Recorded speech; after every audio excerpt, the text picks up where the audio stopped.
Matthew 22. And again Jesus spoke to them in parables, saying, The kingdom of heaven may be compared to a king who gave a wedding feast for his son, and sent his servants to call those who were invited to the wedding feast. But they would not come. Again he sent other servants, saying, Tell those who are invited, See, I have prepared my dinner. My oxen and my fat calves have been slaughtered, and everything is ready. Come to the wedding feast. But they paid no attention and went off, one to his farm, another to his business, while the rest seized his servants, treated them shamefully, and killed them. The king was angry, and he sent his troops and destroyed those murderers and burned their city.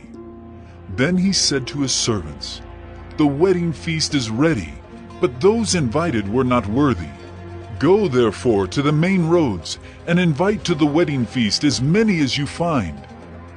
And those servants went out into the roads, and gathered all whom they found, both bad and good, so the wedding hall was filled with guests. But when the king came in to look at the guests, he saw there a man who had no wedding garment. And he said to him, Friend, how did you get in here without a wedding garment? And he was speechless. Then the king said to the attendants, Bind him hand and foot and cast him into the outer darkness. In that place there will be weeping and gnashing of teeth. For many are called, but few are chosen. Then the Pharisees went and plotted how to entangle him in his words. And they sent their disciples to him, along with the Herodians, saying, Teacher, we know that you are true and teach the way of God truthfully, and you do not care about anyone's opinion, for you are not swayed by appearances. Tell us then what you think. Is it lawful to pay taxes to Caesar or not? But Jesus, aware of their malice, said, Why put me to the test, you hypocrites? Show me the coin for the tax. And they brought him a denarius. And Jesus said to them, Whose likeness and inscription is this? They said, Caesar's. Then he said to them, Therefore, render to Caesar the things that are Caesar's, and to God the things that are God's. When they heard it, they marveled, and they left him and went away. The same day Sadducees came to him, who say that there is no resurrection, and they asked him a question, saying, Teacher, Moses said, if a man dies having no children, his brother must marry the widow and raise up children for his brother. Now there were 7 brothers among us. The first married and died, and having no children, left his wife to his brother. So too the second and third, down to the 7th. After them all, the woman died. In the resurrection, therefore, of the 7, whose wife will she be? For they all had her.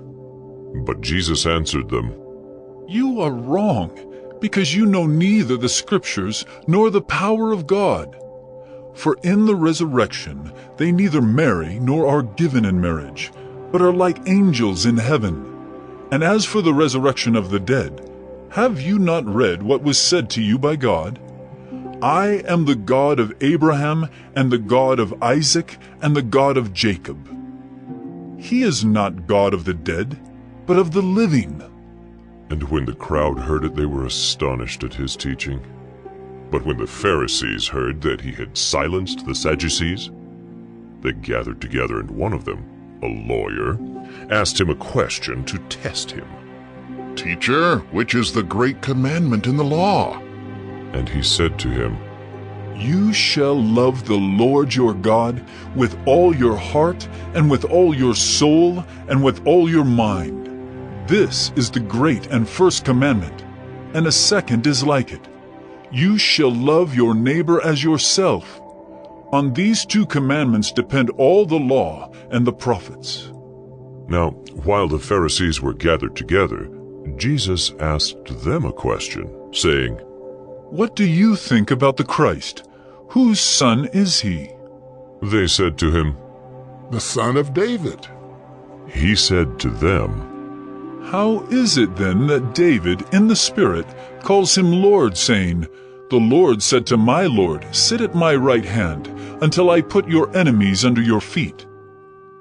If then David calls him Lord, how is he his son?" And no one was able to answer him a word, nor from that day did anyone dare to ask him any more questions.